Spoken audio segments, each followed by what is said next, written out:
Today we're going to be durability testing the Samsung Galaxy A80, a mid-range motorized smartphone that both raises and flips at the same time. Things are getting pretty crazy. This video is sponsored by Raid Shadow Legends. Raid has sponsored a few of my durability tests now. This RPG game has been enjoyed by more than 10 million players in the last 6 months. Now, I'm not usually much of a gamer, but with over 300,000 almost perfect reviews in the Play Store, you could call this game a mega hit.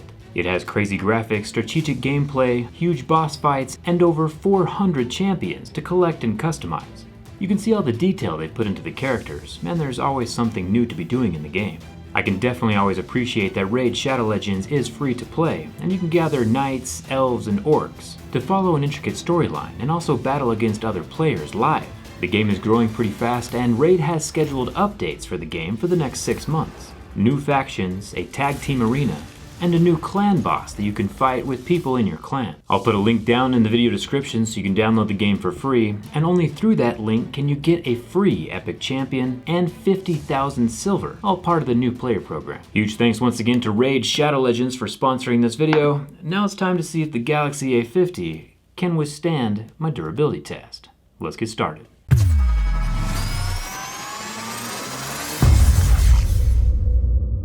Samsung says that the A80 is built for the era of live, since it has that ability to raise and flip the rear cameras over and around to the front, which lets the user then use the higher quality camera for selfie situations.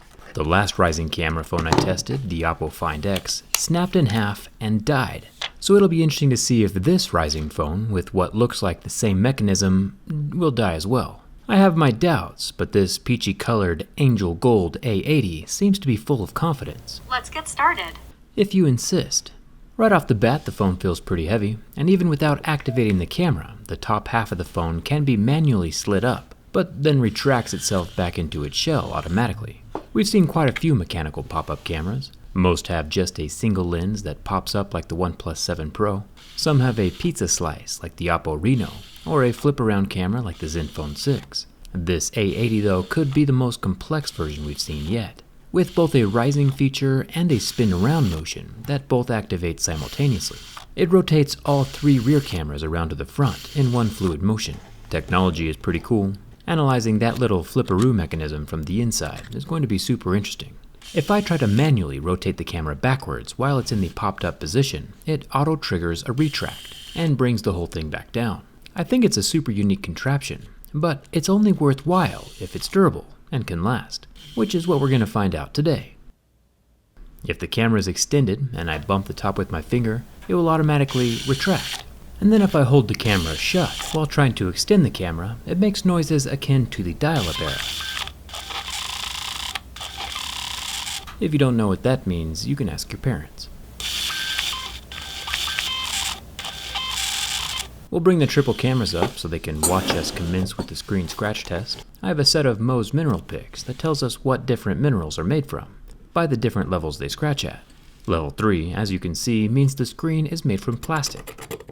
In this case, we're talking about the pre-installed screen protector. We also discover at this point that the camera cannot retract itself when laying on a flat surface. I assume it's because the flipping and rising motion are all attached to a singular motor, and if the camera can't do its flippy thing, then the top can't retract. Interesting. Trying to extend the camera on a flat surface, and we get the same results. No flippy means no extendy.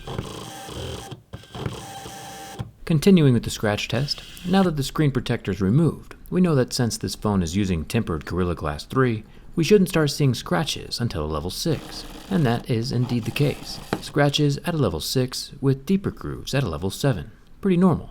Keys, coins, and razor blades won't do any damage to the surface of the screen. The display does look pretty awesome though. No notch and barely any bezels. Even the earpiece looks like it's completely gone, just like we saw with the Note 10. I'll pop up the mechanical camera with its 8 megapixel ultra wide camera on the left, the 48 megapixel main camera in the center, and the 3D depth camera on the right side, next to that single LED flash. The surface of the camera is made from glass. No scratches are made with my razor blade.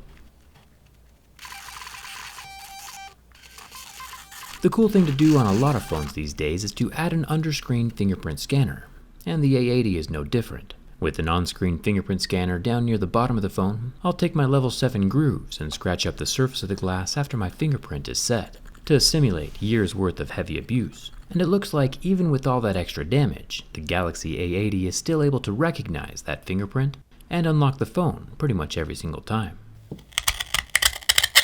The sides of the phone are made from aluminum and have a thin protective piece of plastic surrounding each of those sides. Extra protection is always a good thing. The volume buttons are both made from metal, as well as the side of the pop-up camera, which is built into the frame of the phone. The top of the camera unit and the bezel of the screen are also both made from metal. Samsung is going all out with those premium materials. Cruising around to the bottom side of the phone, we find no headphone jack, but we do see a 25-watt fast-charging capable USB-C port and a SIM card tray with no expandable memory. This mid-range phone appears to be losing extra features, just like we see on the major flagships. Flipping the phone around to the back, we can see the same trio of cameras that we tested on the front. And if we manually pull the camera upwards, we can see the rising shaft of the camera is made from plastic. Took us a while, but we found some. The back panel also feels like plastic, but is actually Gorilla Glass 6 and unscratchable by my razor blade. It leaves the Samsung logo unscathed. Not too shabby. I mean, personally, I think phones should be tools, with as many features as possible, like a Swiss Army knife. Even if you don't use every feature, it's still good to have it. So I feel like this Galaxy A80 is geared towards techie people who care the most about the camera, but also like having a unique-looking conversation-starting smartphone, which I totally understand, when most phones these days look like they're all following the same cookie-cutter design. I held the lighter in place on the 6.7-inch 1080p AMOLED display for over 30 seconds, with no damage to the screen, which doesn't mean a whole lot of anything. I just started burning phones 4 years ago and can't seem to stop. Speaking of not stopping, let's keep going with this camera. Trying to pull the camera directly out of the top of the phone is pretty fruitless. It's in there pretty tight. Banging it around on my desk doesn't do a whole lot either. Even direct top-down pile drives leaves the slider intact, still in the tracks it originally arrived in. No extra grinding or glitches yet. Some cell phone pop-up cameras have a fall detection feature, where if the camera detects a fall while the camera is protruded, it'll auto-retract in the air on its way down. And it looks like the A80 kinda does the same thing. It does a weird little half retract and then stops, kinda bracing for impact. I tried going a bit higher up for the last drop and got the same results.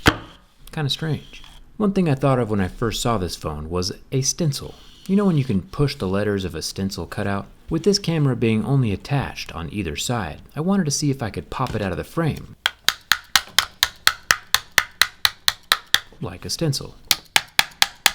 But even when pushed from both the back side and the front side, the spinny camera stays intact inside of its little housing. It's got some movement, but it's still very sturdy.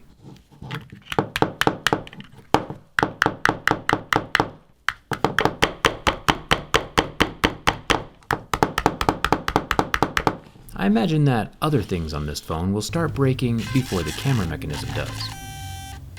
Even after all this abuse, being forced in and held out against its will, the camera is still moving strong, with no grinding noises, complaints, or other weird noises. I'm impressed. Remember though, that the Oppo Find X, which has the same slide-up top design that this phone does, completely died during my bin test. The frame of the Oppo Find X was too flexy for the screen to handle, and the screen broke completely. So let's hope this sliding A80 is a bit stronger. With the first flex from the back, we don't get a whole lot of movement, just a very minor back panel separation. Bending from the front though is a whole different story. The back panel is nowhere near contributing to the structural integrity. It leaves the phone frame to fend for itself. Even with that major flex, the display appears to be intact still. The back panel is doing nothing to help the phone stay solid, but also nothing is permanently breaking. At least now we know where to start for that teardown video. Overall, I'm a fan of companies trying new things, so thumbs up to Samsung for coming up with a unique motorized camera design all of their own, and making it sturdy enough to survive my durability test. We'll be taking this Galaxy A80 apart to review it from the inside, so hit that subscribe button and let me know in the comments what pop-up camera, if any, you like the most. We've reviewed quite a few. Come hang out with me on Instagram and Twitter, and thanks a ton for watching. I'll see you around.